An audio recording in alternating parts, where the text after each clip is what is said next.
Hey, Eagle fans, I'm Thomas Mott. Welcome to Foot of Eagles Now. An early preview video coming up here in the next couple of minutes as we have a Thursday night matchup against, unfortunately, the Bucs, who are really, really good. First, though, right now the Chiefs Report, which is a different channel that we have here at Chat Sports, is trying to beat us to 21,000 subscribers. So they literally have 20,752 subscribers. We have 20,742 subscribers, and Harrison Graham, who's a buddy of mine in the office competition here, he hosts the Chiefs Report. He thinks that they're going to get to 21,000 before we do, and so we're creating a competition. Help us beat the Chiefs Report by going down below and subscribing, because even though we respect Big Red, the Chiefs aren't a very good football team this year, and the Eagles almost beat the Chiefs a couple of weeks ago. So help us out to beat the Chiefs Report. Go down below and hit the red subscribe button.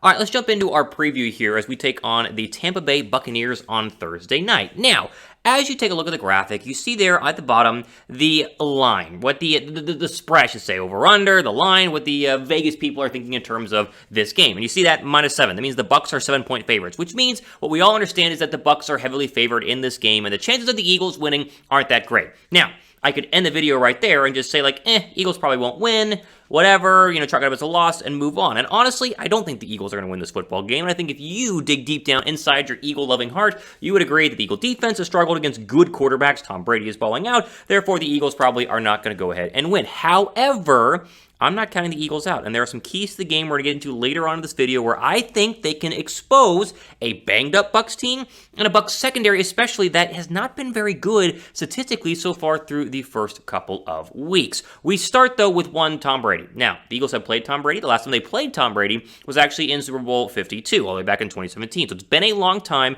since they faced Tom Brady. What was the key in that game? It's pressure. It always is. You've got to get interior pressure up the middle, meaning Javon Hargrave and Fletcher Cox have got to have absolutely monster days. If they don't, then look what Brady does against bad defenses. You see that on your screen against the Dolphins. He had 411 yards and 5 touchdowns against a Dolphin defense that is not great up front, but it's very good in the secondary, and yet he still absolutely shredded them. Like this Bucs team, it is absolutely stacked. My big question when it comes to facing Tom Brady and this Bucs offense is, which defense will we get from the Eagles on Sunday? Like, seriously, for the first, 5 weeks of the season, when we played against good quarterbacks, a.k.a. a guy like Patrick Mahomes and Dak Prescott, the Eagles have given up a ton of points and a ton of yards and look completely, hideous out there. Against bad quarterbacks, I used to throw Matt Ryan in there as well, but you're throwing guys like Sam Darnold, they haven't done well. You go back to last week, Sam Darnold was terrible against an Eagles secondary that played very, very well. If you get last week's defense against the Bucs this week, the Eagles will at least have a chance. Now, I'm not saying that they're going to win, but they will at least have a chance. Darius Slay is playing as good as any cornerback in the National Football League, finally paying off at the level that we were expecting him to a couple of years ago when we traded for him from the Detroit Lions. He will be locked up on either Mike Evans or Antonio Brown all game long. They can create pressure and maybe get a couple of turnovers. Maybe this team can hold the Bucs to under 25 points, which I think is probably the magic number, 24 or less, in order to go ahead and have a chance at winning this game. But I have no idea which defense is going to show up, and so you got to kind of cross your fingers and say a prayer and hope that it's the good Eagle defense and not the bad Eagle defense. Let me ask you guys this. Pin comment down below with an ad break, so scroll below and answer this. Over under 25 points for the Bucs on Thursday. What do you think? This is important. I just said, if they get home to under 25, I think they win this. I think the Eagles can win this game. Over 25, probably not. What do you think happens? Over, under, give me the comment down below right now.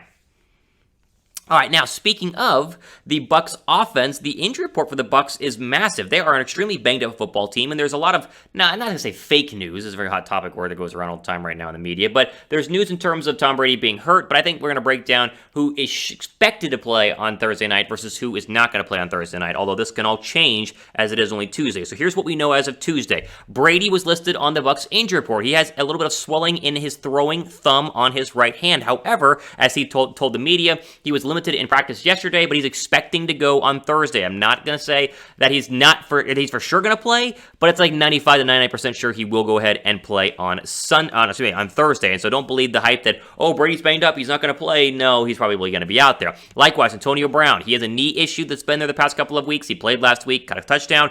He's going to play for sure. I think Giovanni Bernard was a full participant. He's going to play. Jamel Dean, he's going to play. And Chris Godwin, all of which have been banged up, are all going to go ahead and play. So that means the majority of the great players are going to go ahead and be out there.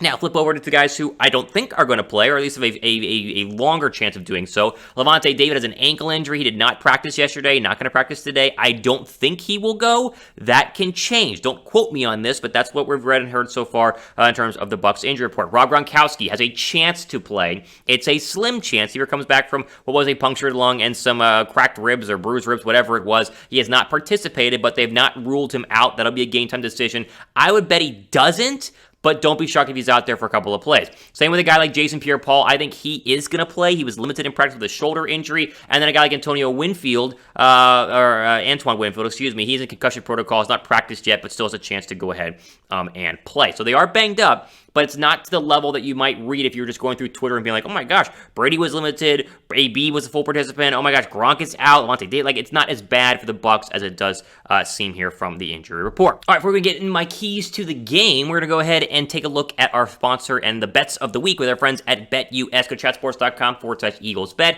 Use that promo code EAGLES125 to get a 125% deposit bonus whenever you first sign up, which will turn your $100 deposit into $225 to bet on. Maybe the Eagles, maybe not. Let's take a look at my picks of the week. I'm 14-9 overall with my betting this year. Not bad. I've won money. I'm in the green. Here's where I'm going. I'm thinking road teams this week. Green Bay. I know it was a close, and I lost a bet because they were -3.5. They won by 3 last week. I took them big over the Bengals. I think they're going to roll the Bears. I'm going to take them on the road by more than 4.5 points. Likewise, Chargers +3 at the Ravens. Why are the bettors still against the Chargers? The Chargers is free money. I think Baltimore is grossly overrated despite the greatness of Lamar Jackson. The Cardinals +2.5 at the Browns. You see the Browns defense against the Chargers this past week? Give me the Cardinals all day long. Cowboys -4 at the Patriots. I don't want to do this, but the Cowboys are going to blow the Patriots. They'll win by more than a touchdown. And I'm going to give the Jaguars their first win. I know it's it's hard to do because of the mess that Urban Meyer has right now, but +3.5 versus the Dolphins team that is not very good. Give me the Jaguars against the Dolphins. Again, you want to bet, jump on this and win money like I have. You see 14-9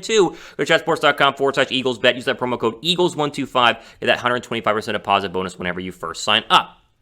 All right, let's move over here to an update on Lane Johnson quickly. And the update is sadly that there isn't one, other than the fact that he's probably not going to play on Thursday night. They continue to not tell us what is going on, which means it's probably something very serious, the fact that we've gone weeks now and we don't know exactly what is going on. But he has not been officially ruled out, but everyone, I think, inside the organization understands he's not going to play on Thursday. Although Nick Sirianni did say yesterday that he's not done for the season. So it's kind of like, what's going on? What are we going to find out? Excuse me, when are we going to learn the update on Johnson? I don't know, respect his privacy, but he's probably out on Thursday, which means that the Eagle O-line has got to play well and really has to step up. That Jordan Mailata didn't look too comfortable at the right tackle's position. I know it's not necessarily his natural position, but he's kind of filling in there on the fly. Hopefully he plays a little bit better. Landon Dickerson dealing with a minor injury. He's expected to go ahead and play. Overall, the offensive line wasn't great last week. It needs to be a little bit better this week to go ahead and take on a Bucs pass rush that, we got Vita Vea in there, who is very good, and overall they're very good. You got to go ahead and find a way to protect Jalen Hurts.